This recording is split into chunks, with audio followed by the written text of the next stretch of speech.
This ancient object may look like just another ruin, but it's not what you think.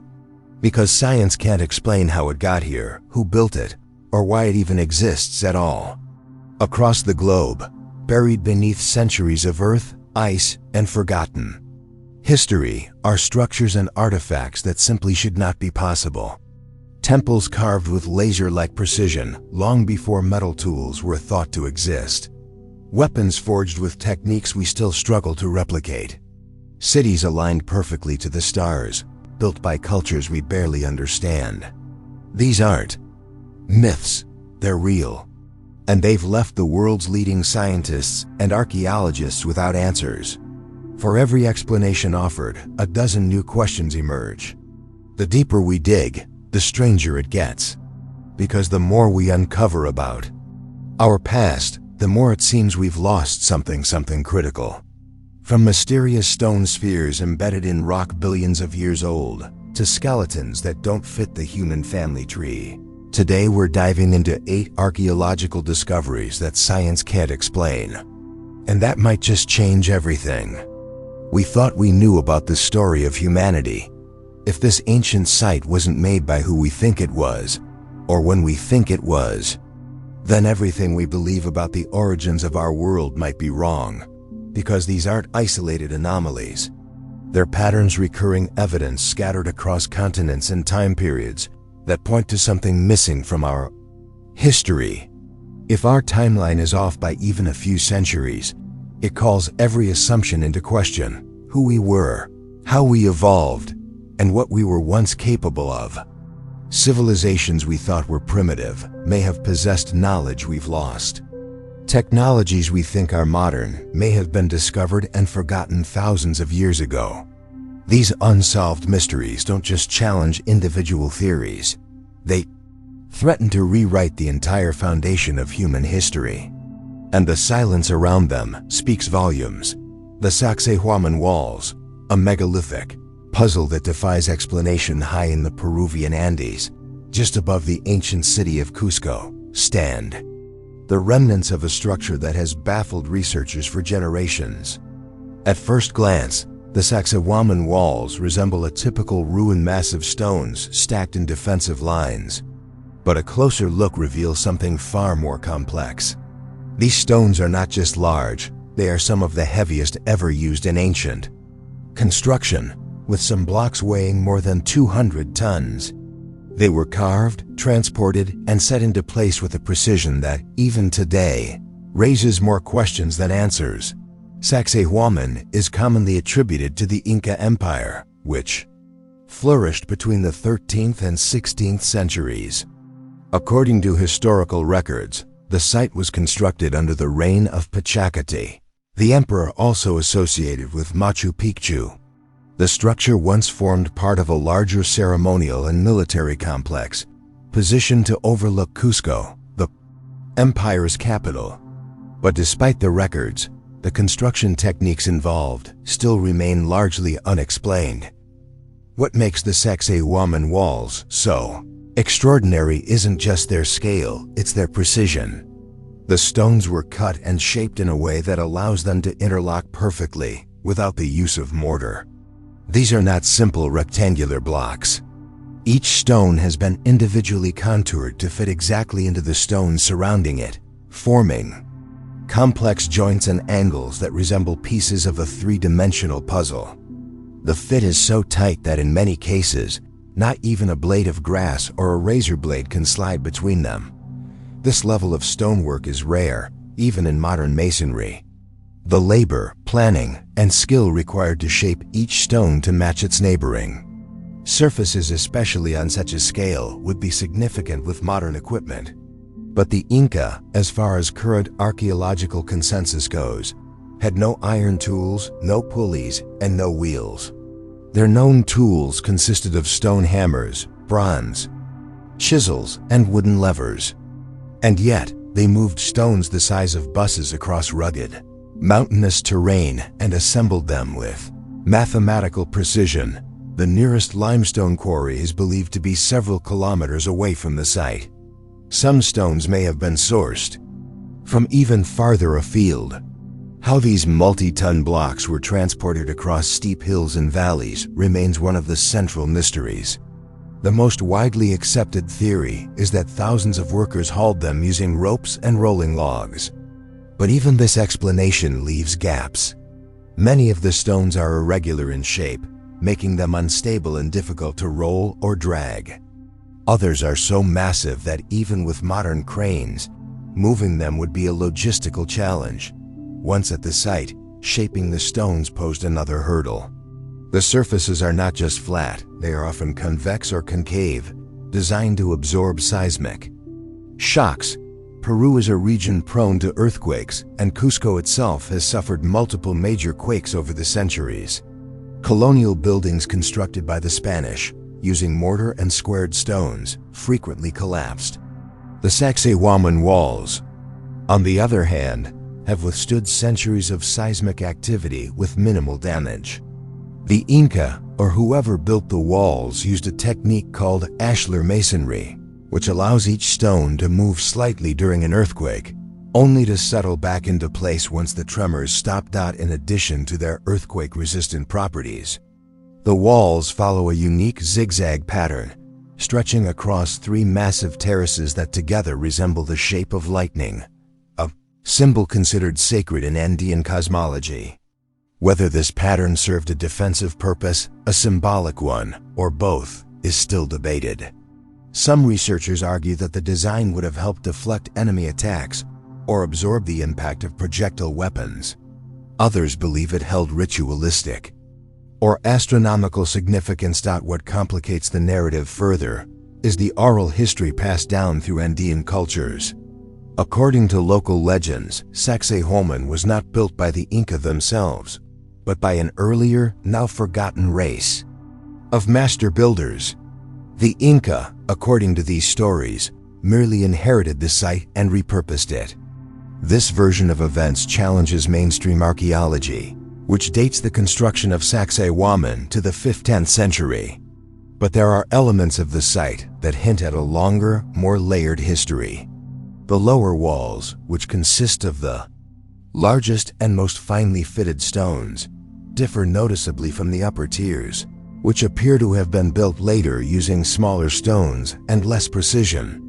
This disparity suggests that multiple phases of construction occurred, possibly by different cultures or during different time periods. Adding to the enigma are the unexplained features scattered throughout the site. Carved niches, strange doorways, underground tunnels, and channels that may have been used for water or ritual functions, all point to a multifunctional space that was more than just a fortress. Some areas resemble amphitheaters, others are clearly ceremonial. Yet without written records, the original intent of many of these features remains speculative. Some researchers have explored unconventional theories in an attempt to explain the technical sophistication seen at Sacsayhuamán. One suggestion is that the builders had knowledge of methods now lost to time, techniques for softening stone using plant-based chemicals. For example, this idea stems from local legends describing a mysterious liquid that could melt rock. Though no scientific proof for such a substance exists, the theory continues to attract interest due to the difficulty of explaining the precision using only the known tools of the period. Another theory, far more controversial, is that the stones were lifted and moved using vibrational or acoustic technology, a hypothesis inspired by reports from various ancient cultures about the use of sound in construction. Again, no evidence has been found to support this idea, but it reflects the growing frustration among researchers attempting to explain such feats within the framework of conventional archaeology. Despite years of research, no definitive explanation has been reached. The construction methods, the cultural significance, and even the true origin of Sacsayhuamán continue to be subjects of debate. It remains one of the most studied and yet most elusive sites in the Americas. Some archaeologists maintain that it's simply an example of human determination and ingenuity that, given enough labor, time, and coordination, even the most daunting tasks become possible. Others point to the unexplained aspects, the scale, the precision, the lack of tool marks, as evidence that we still don't fully understand the capabilities of ancient civilizations. What is certain is that Sacsayhuamán does not fit easily into our assumptions about the past. It is an enduring testament to knowledge and skill that, by all current measures, should not have existed at the time it was built.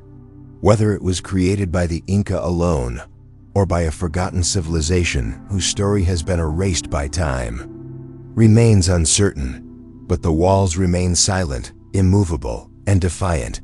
They are more than ruins. They are a question carved in stone, waiting for an answer.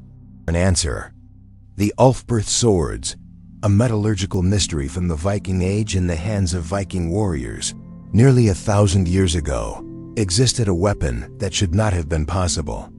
Sleek, sharp, flexible, and far stronger than any other sort of. Its time, it bore a name that would echo across centuries: Ulfberht. Etched into the blades in a distinctive inlaid inscription, the word plus Ulf BRH plus T marked not only the identity of the sword, but also the beginning of one of the greatest metallurgical mysteries of the medieval world. Between the 9th and 11th centuries, more than 170 of these swords have been uncovered, scattered across northern Europe and beyond.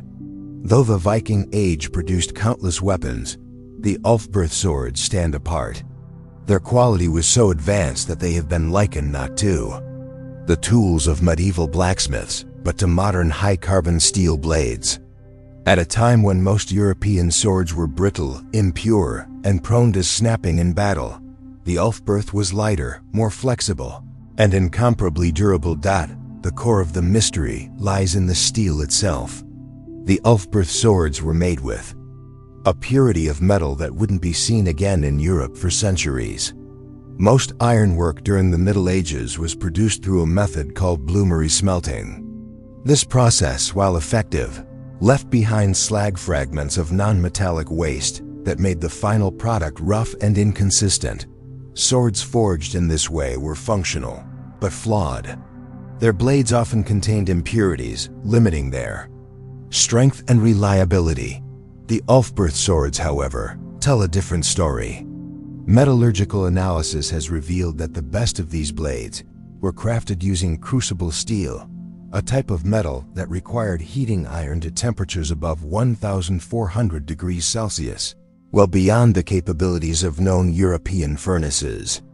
At the time, this extreme heat allowed the metal to fully liquefy, separating impurities and enabling smiths to carefully control the carbon content.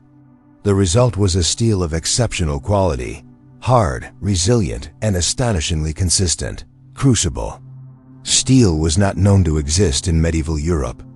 In fact, the technology does not appear in European records until the Industrial Revolution, some 800 years after the Ulfberht swords were first forged. So the question arises, how did Viking Age blacksmiths gain access to such advanced techniques? One possible answer lies far from the icy shores of Scandinavia. In regions of Central Asia and the Middle East, specifically ancient Persia and northern India, crucible steel had been in production since at least the 3rd century CE, known as wood steel. This high-carbon alloy was the source of the famous Damascus blades, renowned for their strength and flowing patterns. It is conceivable that Viking traders, through their vast and often underestimated trade networks, encountered these foreign materials and techniques during their travels. The Viking world was not as isolated as popular imagery might suggest. Through a network of rivers and overland routes, Norse traders traveled deep into Russia, the Byzantine Empire, and the Islamic caliphates. Archaeological finds confirm the exchange of silks, spices, coins, and other luxury goods between these civilizations and Viking settlements. If these warriors had access to the finest goods the East could offer, it's not implausible that crucible steel ingots or even finished blades found their way into their hands. But if crucible steel was imported, another question emerges. Who in Northern Europe had the knowledge and skill to work with it?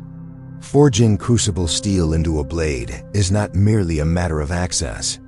The process requires precise temperature control, a deep understanding of carbon distribution, and an advanced set of tools to prevent contamination. Even with modern equipment, crafting steel of this quality takes expert knowledge. For medieval smiths to have not only shaped this material into functioning weapons, but also done so consistently and in quantity raises serious doubts about the capabilities we traditionally assign to that era. The Ulfberht plus T inscription offers a clue but also a complication. Not all Ulfberht swords are the same. Some contain the high-purity crucible steel described above. Others are made with lower quality iron, typical of the time. The branding is consistent, but the metallurgy is not. This suggests that the Ulfberht name may have originated as a mark of true quality, a mastersmith's signature, but was later copied by imitators, hoping to trade on its reputation. Forgery was not uncommon in the Middle Ages, as the fame of the Ulfberht spread. Blacksmiths across Europe may have attempted to replicate the name without the means to replicate the steel. These fakes, while visually similar, lack the internal properties that made the original blades legendary. Even among the genuine Ulfberht swords, there are differences. Some display slight variations in the spelling of the inlay. Others appear to be transitional in design. This variability complicates efforts to pinpoint a single origin point. Some scholars suggest that the original Ulfberht may have been a Frankish smith or a small guild operating in the Carolingian Empire. The Franks, under Charlemagne and his successors, were known for strict control over weapons production and may have possessed technologies or resources not available elsewhere in Europe. However, such theories remain speculative. Adding another layer to the mystery is the sudden disappearance of Ulfberht quality blades. At some point, the production of crucible steel versions ceased and only imitations remained. There is no clear record of why this happened. It's possible that trade routes to the east were disrupted, cutting off the supply of raw materials. It's also possible that the knowledge itself was lost, perhaps passed down orally and never recorded, eventually disappearing with the last master smiths who understood it. Attempts to recreate the Ulfberht swords today have shown just how sophisticated they truly were. Modern metallurgists, using controlled furnaces and analytical tools, have found that replicating the exact carbon balance and consistency of the original steel is still a complex task. Some reconstructions require weeks of precision work and specialized equipment. The fact that such blades existed 1,000 years ago, produced with methods not recorded in European literature of the time, remains one of the clearest examples of lost knowledge in historical metallurgy. There are those who argue that the Ulfberht swords were simply one-off anomalies, outliers created under exceptional circumstances.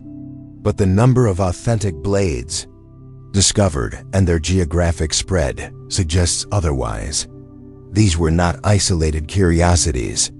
They were part of a pattern that hints at a deeper, more interconnected world than is often portrayed in traditional narratives of medieval Europe. What we are left with is not just a technical puzzle, but a cultural one. The Ulfberht swords challenge assumptions about the limits of medieval technology, the reach of Viking trade, and the transmission of knowledge across continents. They suggest that the people of that time, often portrayed as crude, insular, or technologically stagnant, may have had access to techniques and ideas we still don't fully understand. In the end, the Ulfberht swords remain a rare convergence of material science and historical intrigue. They are silent relics, forged in an age when such metallurgy should have been impossible, yet clearly was not. Each blade is a fragment of a forgotten method, a testament to a skill set that was centuries ahead of its time and perhaps lost before it could be truly understood. As we continue to study them, these weapons do more than sharpen our understanding of the past, they challenge it. They remind us that history, like metallurgy, is sometimes shaped in ways we can't easily explain. and that in the darkened forge of time, a single blade can still cut through centuries of uncertainty. Rupkund Lake, the chilling enigma of Skeleton Lake high in the Indian Himalayas, nearly 16,000 feet above sea level, lies a small glacial lake surrounded by silence, ice, and isolation. For most of the year, Rupkund remains frozen, hidden beneath a crust of snow and frost. But when the ice begins to melt, the lake reveals a secret it has kept for centuries: hundreds of human skeletons, scattered around its shallow edges and lying eerily visible just beneath the surface. No markers, no monuments, only bones, preserved by the cold and exposed to the sky. It is one of the most haunting archaeological sites on Earth. First reported to the outside world in the FOD world, in the one of the most haunting archaeological sites on Earth. First reported to the outside world, in the FOD world, in the FOD world. 1940s by a British forest ranger. The skeletons at Rupkund immediately captured scientific and public attention. At first, it was believed that they might belong to a single group, perhaps an army caught in a Himalayan blizzard, or a caravan that met with disaster. But decades of analysis would reveal something far more complex. The bones did not come from a single time, nor a single people. Instead, they told a layered story of multiple deaths across centuries, with victims from vastly different genetic backgrounds, all in the same remote, inhospitable place. Rupkund Lake is located in Uttarakhand, India, in a basin surrounded by steep cliffs and snow-covered peaks. At that altitude, oxygen levels are low, temperatures are extreme, and storms can arrive without warning. The lake itself is shallow, just a few meters deep, and fed by glacial runoff. There are no nearby permanent settlements, only seasonal trekking routes. Yet despite the remoteness of the location, the bones number in the hundreds, and many of them show a remarkable level of preservation. Some still bear remnants of clothing. Others are found with wooden artifacts, jewelry, and footwear. Initial hypotheses proposed several possible explanations. One theory suggested that the remains belonged to soldiers from the army of Zorawar Singh, a 19th century general whose men perished in the mountains during a failed military expedition. Another posited that the lake was an ancient burial ground. But neither theory fully accounted for the irregular distribution of bones, nor the absence of weapons or deliberate grave structures. These individuals had not been laid to rest. They had collapsed and died where they stood. In the early 2000s, advances in forensic science allowed for a more detailed investigation. Carbon dating of the bones returned a surprising result. The remains were not from a single event. Some skeletons dated back as far as the 7th century. Others were as recent as the 1800s. Even more puzzling, the DNA analysis revealed that the individuals did not share a common ancestry. Some were genetically similar to South Asian populations, consistent with local ethnic groups. But others had genetic markers more commonly found in the Eastern Mediterranean, including regions corresponding to modern-day Greece and Crete. This discovery was deeply unexpected. There were no known trade routes or documented migrations that would explain the presence of Mediterranean individuals at such a remote site in the Himalayas. The terrain itself is arduous, and the altitude presents serious risks for anyone not acclimatized.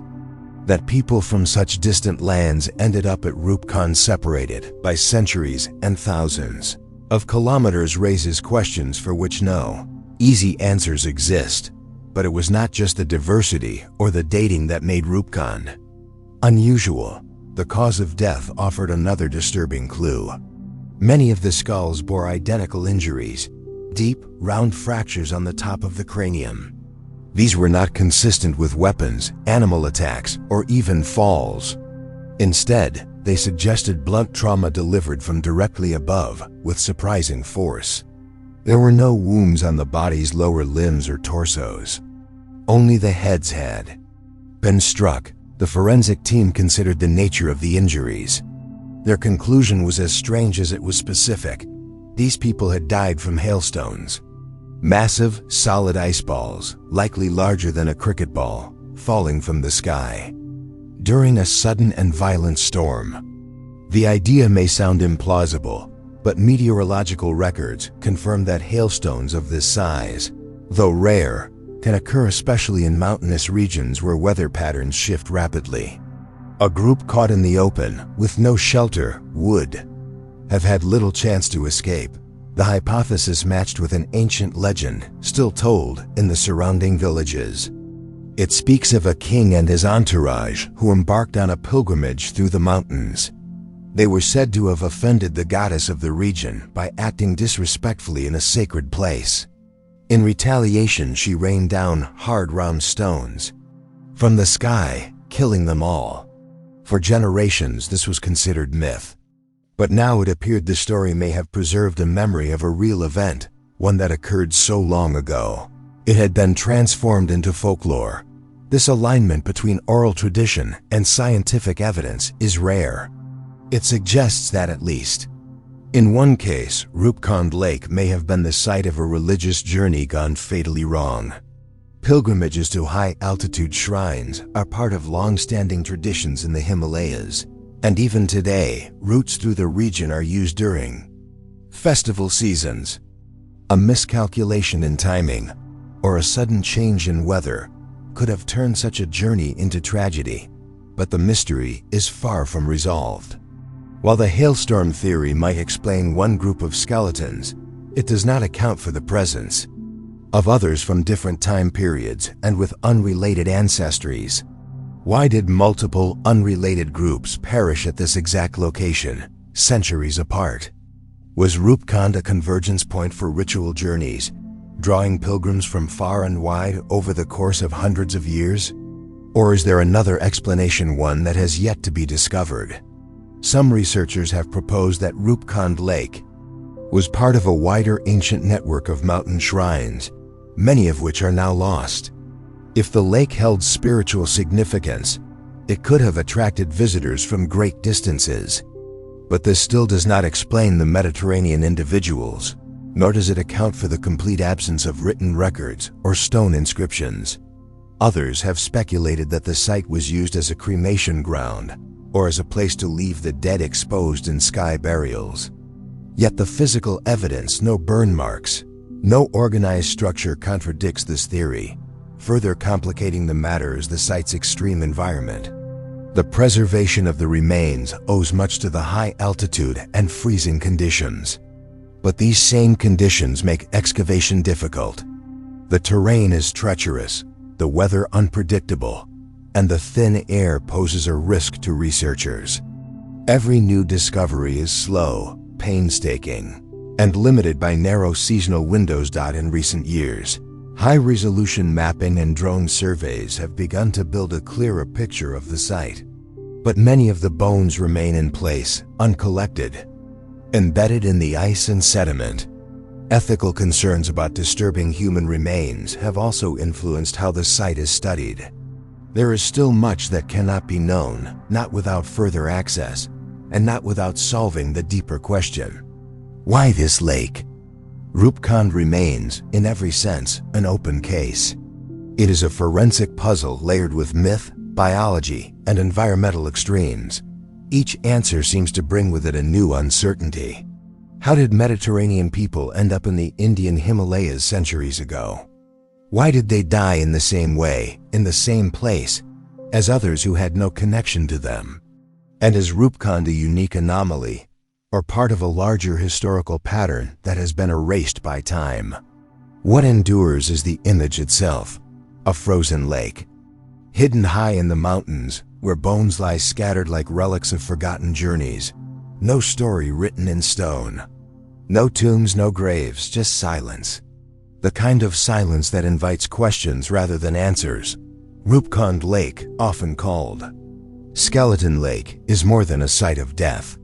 It is a threshold, a place where human intention, natural force, and the passage of time have intersected in ways we still do not fully understand.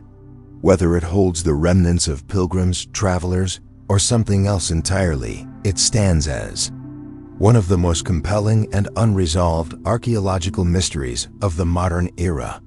The Osirion Temple, a monument that defies the dynastic timeline in the heart of ancient Egypt.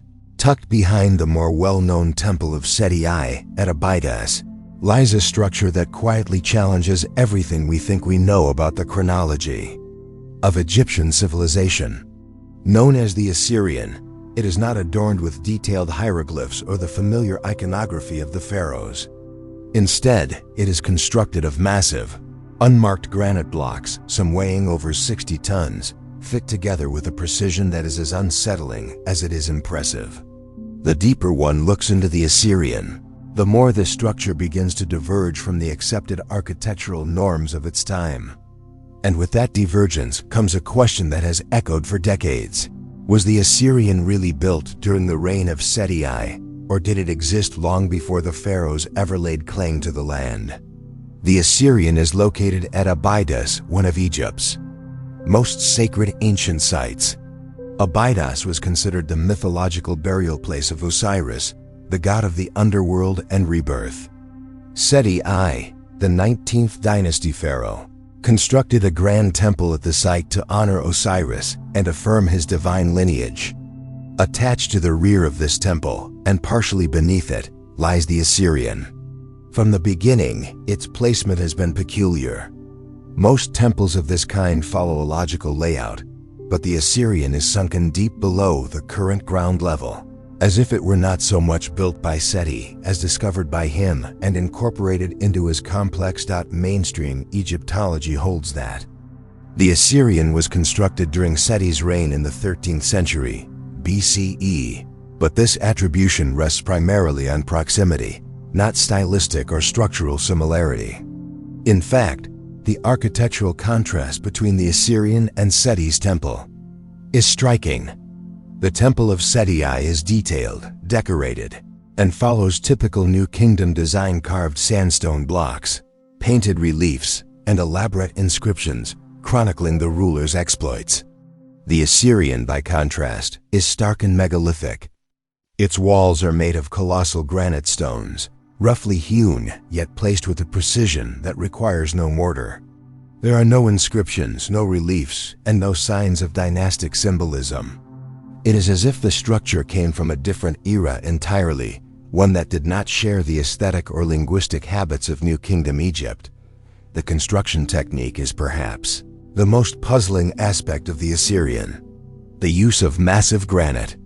Blocks arranged in interlocking patterns mirrors techniques found at sites like Sacsayhuamán in Peru or Baalbek in Lebanon.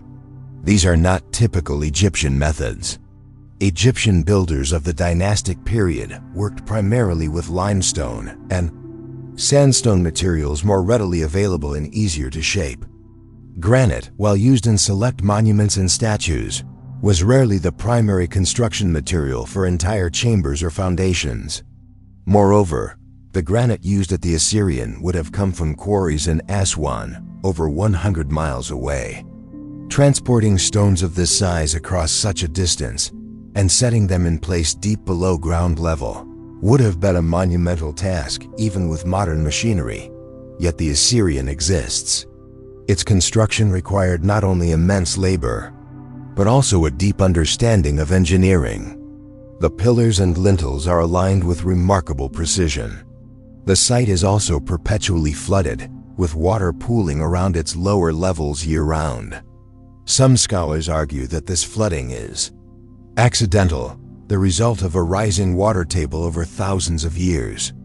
Others suggest it may have been an intentional part of the original design, meant to symbolically connect the temple to the underworld or the life-giving waters of the Nile.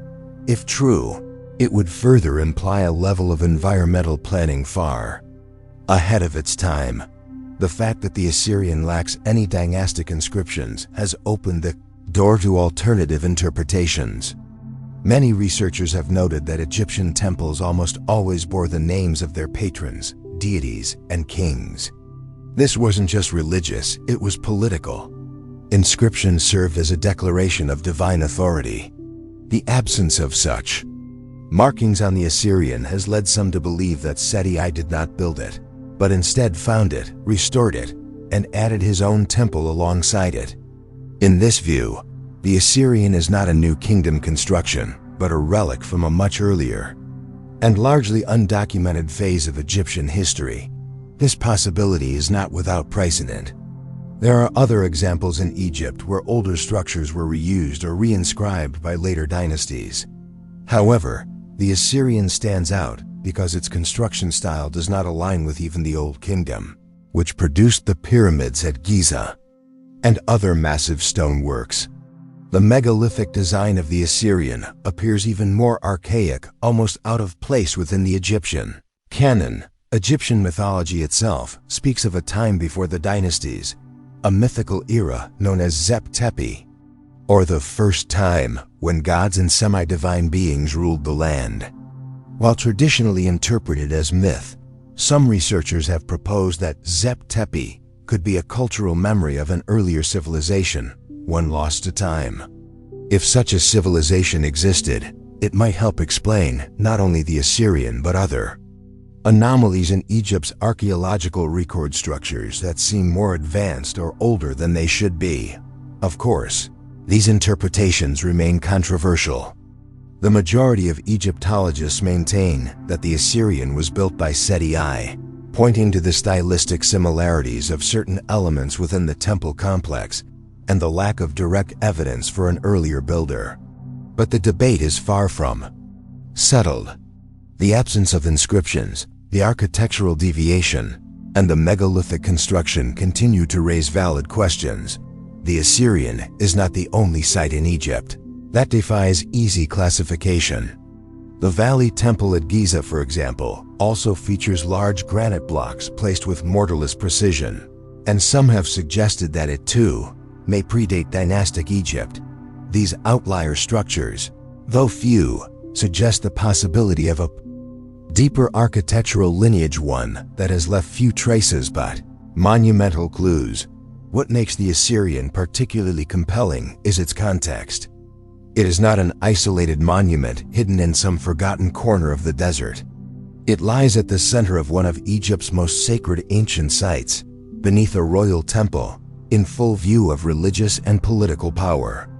If it truly predates the New Kingdom, then it would mean that the builders of Seti's era chose to build on top of and around an existing structure they may not have fully understood. Today, the Osirion remains partially submerged, its columns rising from still water, its megalithic stones bearing no names. It is a silent anomaly in a civilization known for its detailed records and chronological clarity.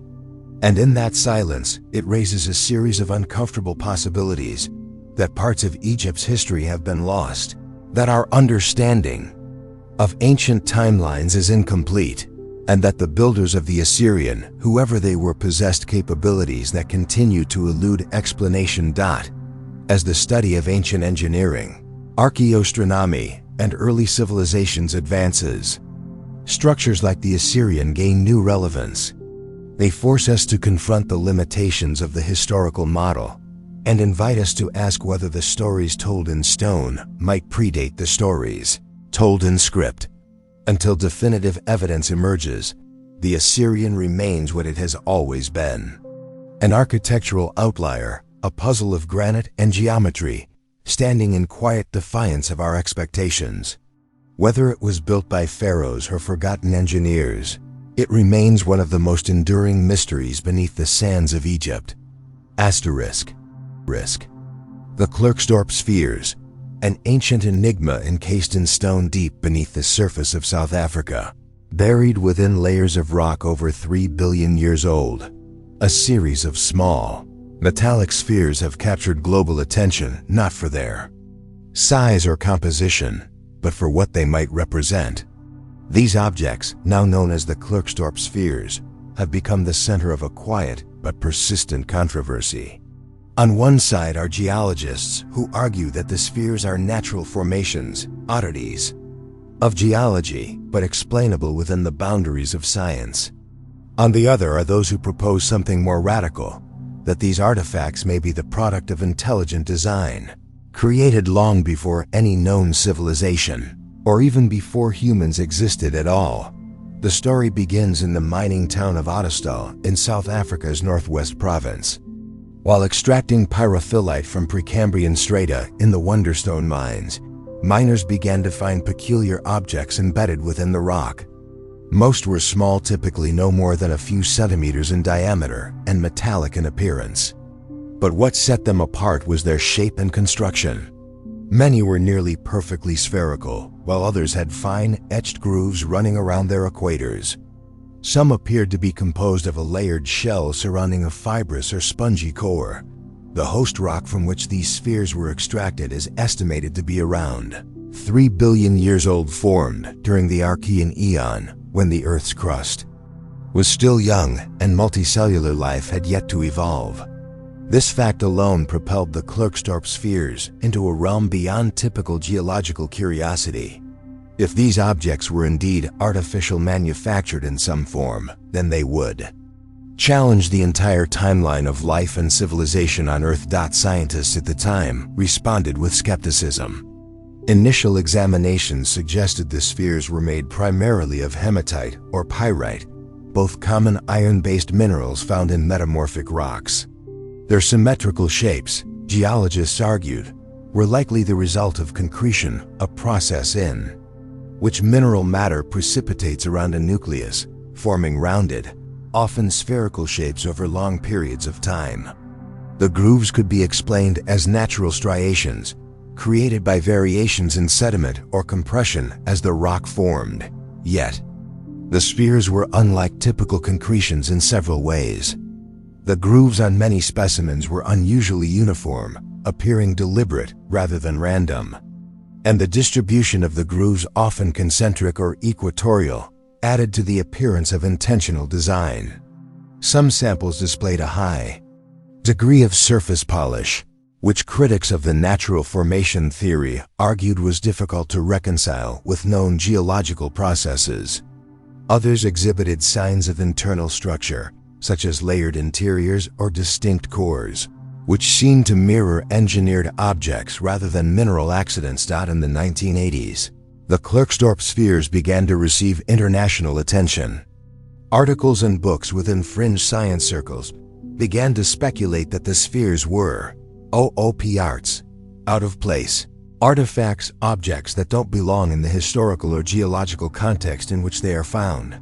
According to this interpretation, the spheres might be remnants of an ancient, unknown civilization that predates our current understanding of human history. Some even went further, proposing that the spheres were evidence of extraterrestrial presence in Earth's distant past. The scientific community responded firmly. Researchers at the University of Johannesburg and other institutions examined the spheres and reaffirmed their geological origins. They concluded that the spheres were a byproduct of volcanic ash compacting and solidifying over time, combined with the pressure and mineral flow of metamorphic rock formation. Their shapes, they maintained, were the result of spheroidal weathering, a known process in which rounded forms emerge through erosion and mineral crystallization. The grooves, while intriguing, were likely the result of uneven compression or internal fractures. Still, questions lingered. If these were purely natural objects, why were so many of them nearly identical in size and form? Why did their composition vary in ways that sometimes appeared engineered? And why, in some cases, did the grooves maintain uniform depth and spacing across the surface? To date, no conclusive explanation accounts for every anomaly.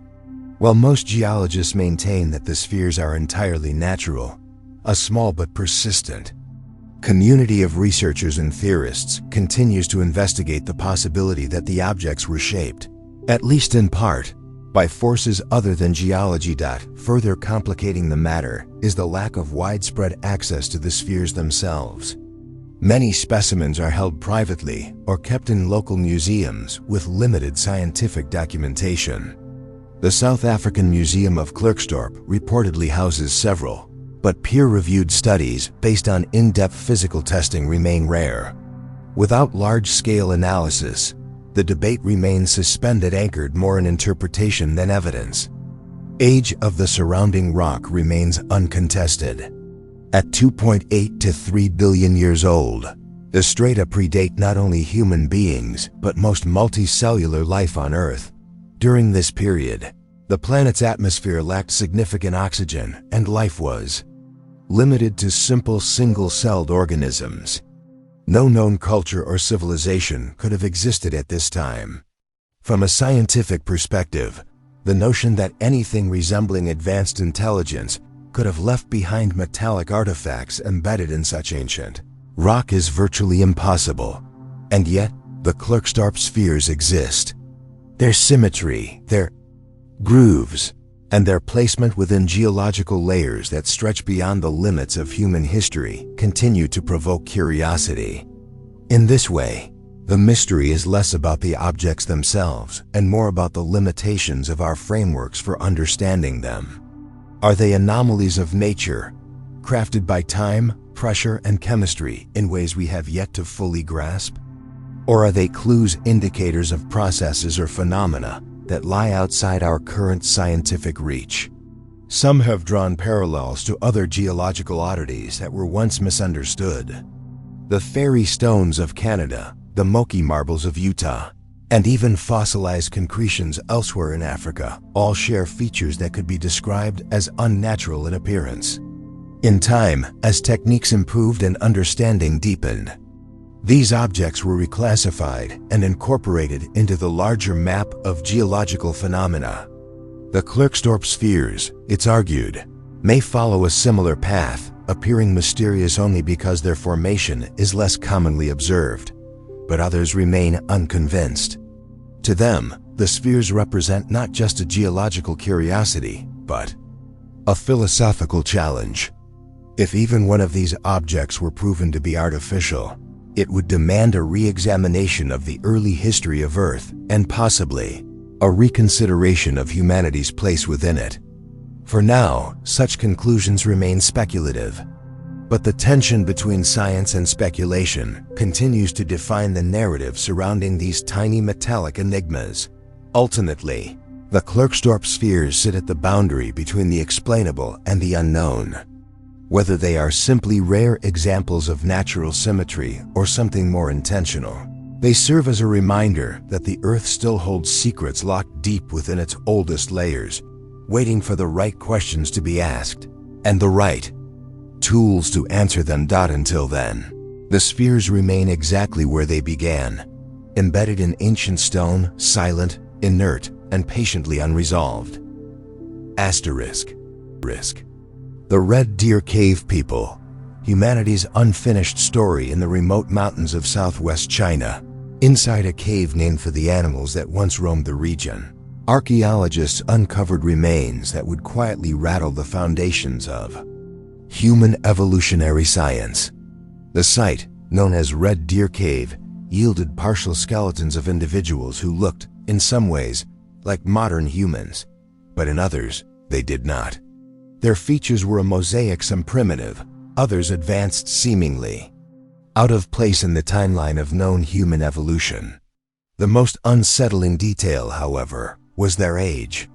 Radiocarbon dating suggested these individuals lived as recently as 14,000 years ago, long after Neanderthals had vanished, and at a time when Homo sapiens had already spread across the globe. The discovery was made between 1979 and 1989, but it wasn't until decades later that the fossils were fully analyzed. In 2012, a team of scientists led by Australian and Chinese researchers published their findings. The remains belonged to a previously unknown population, now commonly referred to as the Red Deer Cave People. Their skulls were thick and broad, with prominent brow ridges and flat, wide faces. Their chins were weak or absent, their molars large. Their brains were smaller than those of modern humans. Yet the fossils also displayed traits associated with anatomically modern Homo sapiens' short stature, small teeth in some individuals, and the use of fire and stone tools. It was this blend of features, paired with the surprisingly recent dates, that posed the mystery. These individuals were not Neanderthals. They were not Denisovans. And they were not, by most definitions, fully modern humans, so who were they? For decades, scientists believed that by 30,000 years ago, all archaic human species had gone extinct, replaced or absorbed by modern Homo sapiens. The Red Deer Cave people defied this narrative. Their presence suggested either a late surviving archaic species that had evaded extinction for tens of thousands of years, or an unknown branch of the human family tree that had coexisted with us far longer than previously thought. The implications of either possibility are profound. If the Red Deer Cave people represent a separate species, they would be the most recent known example of archaic humans surviving into the Holocene epoch, the same period that gave rise to agriculture and complex societies. If instead, they were a hybrid population, descendants of Homo sapiens, interbreeding with more archaic humans, it suggests that our evolutionary path was not linear, but tangled and overlapping, with isolated populations preserving ancient traits far into the future. Genetic analysis might hold the key, but efforts to extract DNA from the fossils have so far been unsuccessful. The tropical conditions of southern China degrade organic material quickly, and the remains have suffered from age, handling, and environmental exposure. Without genetic data, researchers are forced to rely on morphological comparisons, painstaking measurements of bone structure and facial proportions that can suggest evolutionary relationships but cannot confirm them. Some scientists propose that the Red Deer Cave people could be a regional variant of early modern humans, exhibiting primitive traits due to isolation or adaptation. Others argue that the population represents a distinct species altogether, perhaps one that branched off from a common ancestor with Homo sapiens, but evolved along a separate path. This theory is supported by the unique combination of traits that do not align neatly with any known group. Adding to the intrigue is the geographic context. Southern China is emerging as a hotspot for discoveries that complicate the established timeline of human evolution. In 2019, another study revealed that the region may have harbored late surviving archaic populations for far longer than other parts of the world. The region's vast network of caves and difficult terrain could have offered refuge, allowing isolated populations to persist while others disappeared. Archaeological evidence from the Red Deer Cave site also supports the idea of an intelligent, tool-using population. The cave contained traces of fire use, including burnt bones of large animals like red deer, hence the name of the site. This indicates not only hunting behavior, but also cooking and communal activity. Whether the Red Deer Cave people buried their dead, created symbolic objects, or developed complex language remains unknown. But their ability to manipulate fire and survive in harsh conditions, them alongside other intelligent human relatives. What sets this mystery apart from others in paleoanthropology is its proximity in time. 14,000 years ago is, in evolutionary terms, incredibly recent. It's within the span of recorded human mythologies, oral traditions, and early culture. At that time, Homo sapiens were already building structures, forming early societies, and domesticating plants. That another distinct human population may have been living parallel to us, unrecorded and unidentified, suggests that the story of human evolution is far from complete. If more remains of the Red Deer Cave people are discovered, especially with preserved genetic material, the picture may become clearer. For now, we are left with bones and questions. The ambiguity of the evidence reflects the complexity of evolution itself. Human ancestry is not a straight ladder but a branching tree, with limbs that cross, intertwine, and sometimes reappear. When least expected, the discovery has prompted renewed interest in exploring other parts of Asia for similar finds. For much of the 20th century, the study of human evolution focused heavily on Europe and Africa.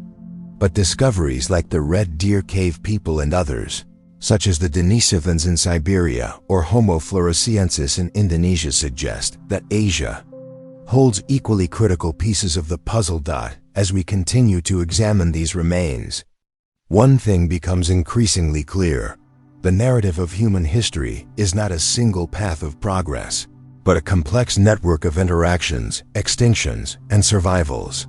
Populations once thought to be long gone may have lingered in remote regions.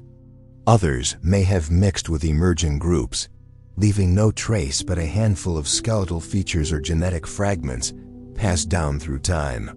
The Red Deer Cave people are a reminder of how little we truly know about our own origins. They are not just fossils, they are evidence of a forgotten chapter, a question carved in bone. Did they go extinct quietly, their lineage ending in the shadows of prehistory? Or did they contribute, in ways still undetected, to the genetic and cultural makeup of modern humanity? Without definitive DNA, their identity remains unresolved.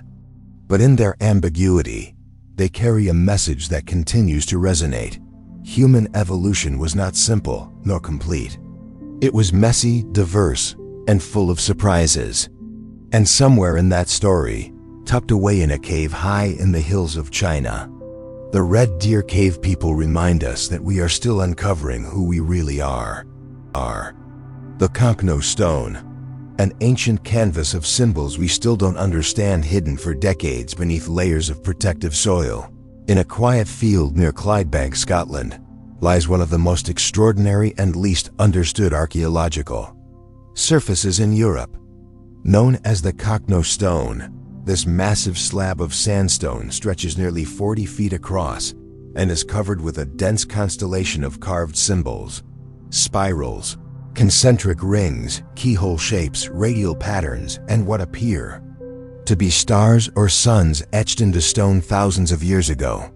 Some of the symbols are shallow and wide, others are deeply incised.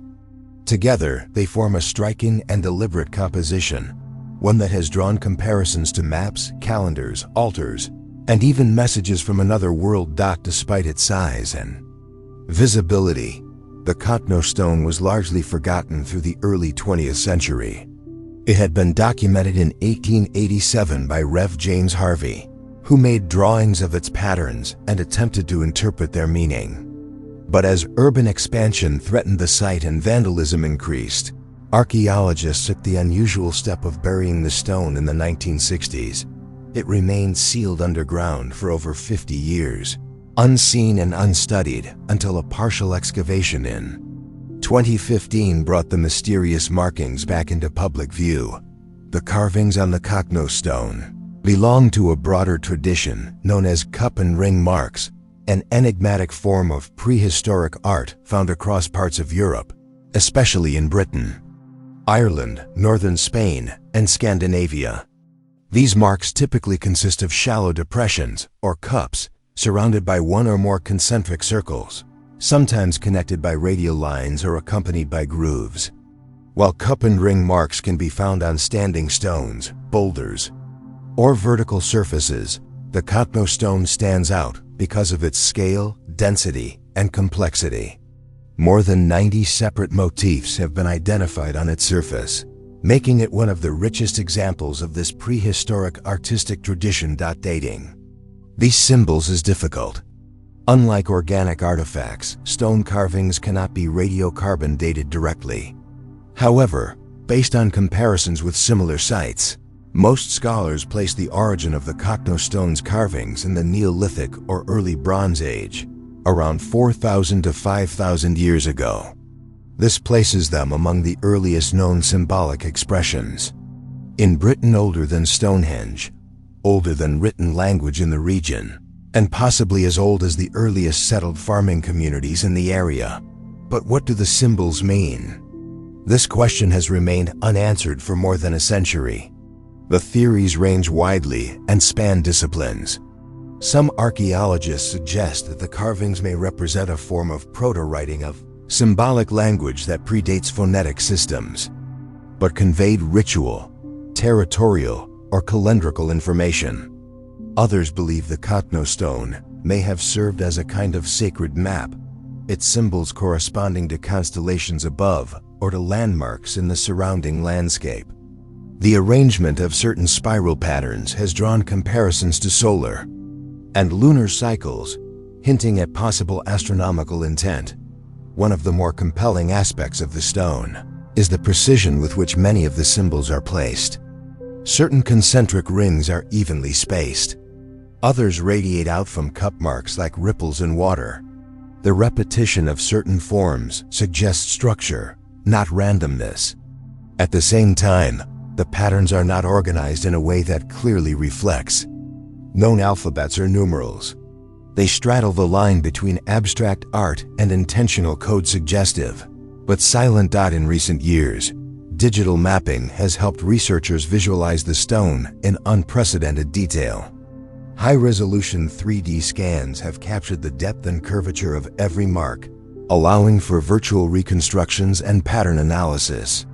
These scans have revealed features that were previously obscured by erosion or lichen, and have enabled comparisons with similar sites across Europe. Still, even with modern tools, no consensus has emerged. One possibility is that the Cochno Stone and others like it played a ritual or ceremonial role in prehistoric society. Its placement in the landscape, its horizontal orientation, and its visual complexity all support the idea of a space used for communal gatherings, storytelling, or seasonal observances. In this view, the symbols may not mean something in the way modern writing does, but instead functioned as symbolic aids, visual prompts for oral traditions, mythologies, or cosmologies that are now lost to time. Another theory, more recent and controversial, suggests that the stone may have served as a prehistoric star map. Some researchers have attempted to align the cup and ring patterns with known constellations, proposing that the stone records astronomical knowledge passed down through generations. This hypothesis remains speculative but intriguing, especially given the long-standing human tendency to associate circles, spirals, and radial forms with celestial bodies. Complicating the interpretation is the fact that later civilizations interacted with the stone in their own ways. There are signs that early Christian groups may have marked the stone with crosses or other symbols. In the 19th and 20th centuries, amateur artists and vandals added graffiti, initials, and even footprints to the surface. These later markings have blurred the distinction between ancient carvings and modern ones, making careful analysis even more critical. Despite its many mysteries, the Cochno Stone continues to draw interest not only from archaeologists but also from artists, philosophers, and cultural historians.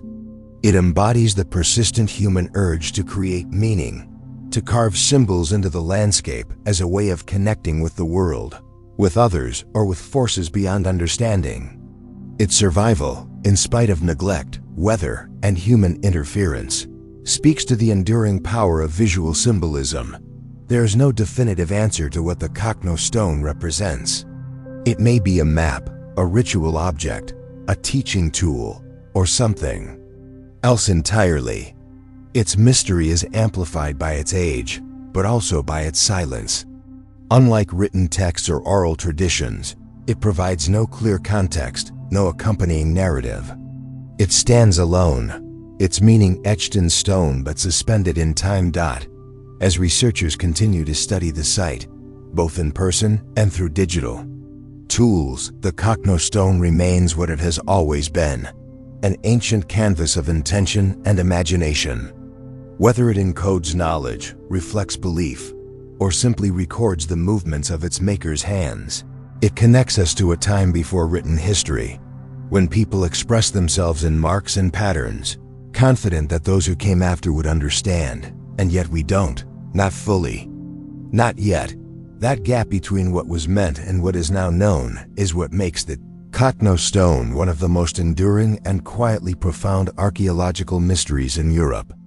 It reminds us that meaning can be preserved without being understood, and that the landscapes of the past are still speaking, even if we no longer speak their language. The Dropa stones, echoes from an unrecorded encounter high in the Bayanhar Mountains of China's Qinghai Tibet Plateau, far from population centers and deeper, still into the fringes of archaeological recognition, lies one of the most persistent and controversial mysteries in fringe historical circles. It involves a discovery reportedly made at 1938 stone discs, carved with intricate grooves, buried in caves alongside dozens of small, fragile skeletons with features that seemed not entirely human. Known as the Dropa stones, these objects have never been officially recognized by major institutions, and yet they continue to provoke intense curiosity. Were they remnants of an unknown ancient civilization? Or did they point to something more unconventional, an encounter with non-human intelligence? According to the earliest accounts, a team of Chinese archaeologists led by Professor Qipu Tiyi was exploring a series of caves near Bayan Karayula when they came upon a site unlike any other. The caves were structured with clear signs of intentional carving. Inside, they found rows of small skeletal remains, approximately 4 feet tall, with disproportionately large skulls and spindly limbs. Nearby, partially buried in the cave floor, were dozens of circular stone discs, each around a foot in diameter. Etched along the flat surfaces of these discs were spiral grooves, coiling inward like the grooves of a phonograph record. Some contained what looked like tiny symbols or characters, barely visible to the naked eye. The stones reportedly totaled over 700 in number. At first, they were cataloged and stored, their origins unexplained. For years, little was done with them. But decades later, in the 1960s, Soviet scientists reportedly gained access to a number of the discs. A researcher named Dr. Sum Nui, affiliated with the Beijing Academy for Ancient Studies, name itself now lost to time, was said to have deciphered portions of the symbols. The translation, if it ever existed, read like science fiction. Grooves told of beings from a distant star system, possibly Sirius or Alpha Centauri, who crash-landed in the region thousands of years ago. Stranded, unable to repair their craft, the beings took shelter in the mountains and attempted to adapt to Earth's environment. The local tribes, fearful of the strange visitors, initially hunted them. But over time, according to the translation, the two groups established a fragile peace. The stranded visitors called themselves the Dropa. Eventually, cut off from their homeworld, they died in isolation, leaving behind only their story, encoded in stone. Such a narrative naturally invites skepticism. Mainstream archaeologists have found no verifiable record of Professor Qipu Tiyi's expedition, nor any institution in China that openly recognizes the Dropa stones. Likewise, Dr. Sum Nui's credentials have never been independently confirmed, and no academic journal has ever published his alleged translations. Chinese authorities have remained silent, neither confirming nor formally denying the story's details. Some have argued that the entire episode was an invention fabricated in Soviet-era magazines or fringe Western publications, and yet, reports of the stones continue to surface. Photographs attributed to Austrian engineer Ernst Wegerer in the 1970s appear to show two such discs held at the Banpo Museum in Xi'an. The images depict circular stone objects with a shallow central depression and grooved spiral patterns, though the symbols, if any, are not clearly visible. Shortly after these photographs emerged, the discs reportedly vanished from public view. Museum staff denied having any record of such objects. Attempts to track down the stones through Chinese cultural records, university archives, or private collectors have all led to dead ends. Skeptics point to the lack of verifiable physical evidence. No surviving Dropa stones have been made available for peer-reviewed examination. No inscriptions have been documented in detail or subjected to modern linguistic analysis. The entire narrative, they argue, rests on anecdotal claims, unverifiable translations, and inconsistencies in reporting. Without the physical artifacts themselves, they conclude, there is no mystery, only myth. But proponents of the Dropa theory counter that the absence of evidence may not indicate fabrication, but suppression. If the story were merely a hoax, why would the alleged artifacts be removed from museum records? Why would so many leads end in silence or disappearance? For those who see meaning in the margins of official history, the Dropa stones are less about what they prove, and more about what they imply that human history may not be fully contained within accepted timelines and narratives. Adding to the intrigue is the existence of other stone discs in China that bear superficial resemblance to the Dropa artifacts. In various Neolithic and early Bronze Age contexts, spiral-carved stones have been found, often interpreted as ritual items, burial objects, or astronomical markers. These real, datable artifacts show that such objects were indeed part of ancient material culture in the region. Could the Dropa stones have been part of an undocumented local tradition, misinterpreted or exaggerated into something more mysterious?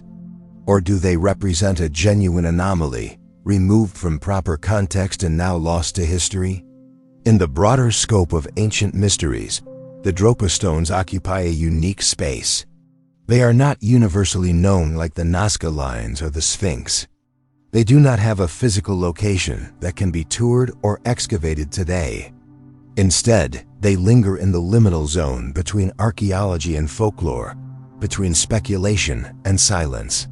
They've been cited by proponents of ancient astronaut theories, invoked in discussions of suppressed discoveries, and used as cautionary tales about the thin line between evidence and narrative. If the Dropa story is a fabrication, it is a remarkably enduring one. If it is real, even in part, it suggests that we have only begun to scratch the surface of what ancient people may have recorded, remembered, or encountered. Without access to the original artifacts or credible records of their existence, definitive answers remain elusive. But the questions remain. What were the stone discs really for? Were they storytelling devices, cosmological diagrams, or something else entirely? Who made them, and why are they so difficult to trace? In the end, the Dropa stones raise not just one mystery, but several. They remind us that the line between myth and archaeology is not always sharply drawn. They demonstrate how the absence of evidence can generate as much intrigue as its presence. And they underscore a deeper tension in the study of ancient history, the possibility that something has been forgotten, omitted, or deliberately obscured. Perhaps the Dropa stones never existed. Or perhaps they did, and their disappearance was not accidental. Until they are recovered or definitively debunked, they remain part of a growing archive of anomalies, stories whispered from caves and mountains, encoded in stone, and waiting in the margins of what we call history. These sites raise more questions than answers. Were they the work of forgotten civilizations, long buried by time and silence? The remnants of ancient technologies beyond our understanding? Or evidence that we've barely scratched the surface of our own origins? Each mystery leaves behind a fragment, a carved stone, a twisted alloy, a story told in bones.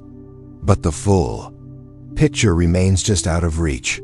If you're drawn to the questions science still can't fully answer, subscribe to the channel, join us on Patreon, and help us keep exploring the unknown. Stay curious, because sometimes what we don't understand tells us the most.